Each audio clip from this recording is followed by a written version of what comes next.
Lecture 3 برطانیہ۔ برطانیہ میں دارالعوام کی ساخت اور فرائض بیان کریں۔ یا پھر یہ بھی سوال آ سکتا ہے کہ برطانیہ میں دارالعوام عوام کی تشکیل اور اختیارات کا جائزہ لیں۔ تو دونوں میں سے تشکیل آ جائے، اختیارات آ جائیں یا فرائض آ جائے تو ہم یہی جواب لکھیں گے اس کا، ٹھیک ہے۔ نمبر 1 پر اس کا تعارف لکھیں گے۔ تعارف میں جی لکھیں گے سب سے پہلے وال پول ایک تھنکر تھا، اس کی کوٹیشن یہاں پر لکھی ہوئی ہے کہ جب ایک وزیر پارلیمنٹ سے مشورہ لیتا ہے تو حقیقت میں وہ دارالعوام سے مشورہ لیتا ہے۔ جو ملکہ پارلیمنٹ کو برخاست کرتی ہے تو دراصل وہ دارالعوام کو برخاست کرتی ہے۔ وال پول کے الفاظ کے مطابق برطانیہ میں اصل پارلیمنٹ دارالعوام ہی ہے اور دارالعوام اپنے اختیارات اور فرائض کے حوالے سے دارالامرا سے فوقیت کا حاصل ایوان ہے۔ برطانیہ میں تمام اہم امور دارالعوام میں طے کیے جاتے ہیں اور ملک کا کاروبار صرف اور صرف دارالعوام کی مرضی سے چلایا جاتا ہے۔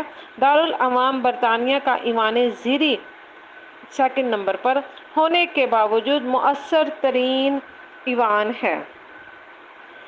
نمبر 1 پر تعارف لکھیں گے۔ نمبر 2 پر دارالعوام کی تنظیم یا تشکیل لکھیں گے کہ وہ کیسے بنی۔ نمبر 3 پر برطانیہ میں رائے دہندگان کے لیے شرائط۔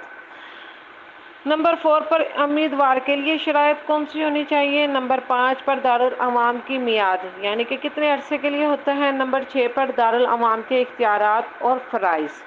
اے قانون سازی کے اختیارات، بی مالیاتی اختیارات، سی انتظامی اختیارات، ڈی شکایات کا ازالہ، ای انتخابی اختیارات، ایف سیاسی تربیت اور نمبر 7 پر ہم لاسٹ لکھیں گے حاصل کلام اور اس کو ختم کر دیں گے۔ بغور مشاہدے سے پتہ چلتا ہے کہ برطانوی سیاسی نظام میں نظریاتی طور پر یہ تمام مذکورہ بالا اختیارات و فرائض ایوان زیریں یا دارالعوام سر انجام دیتا ہے، لیکن عملی طور پر کابینہ یہ تمام اختیارات دارالعوام کے نام پر استعمال کرتی ہے۔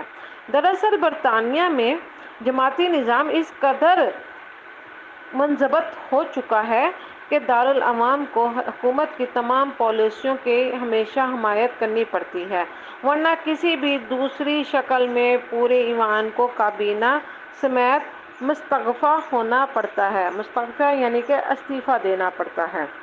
یہ ختم ہو گیا ہے، تھینک یو۔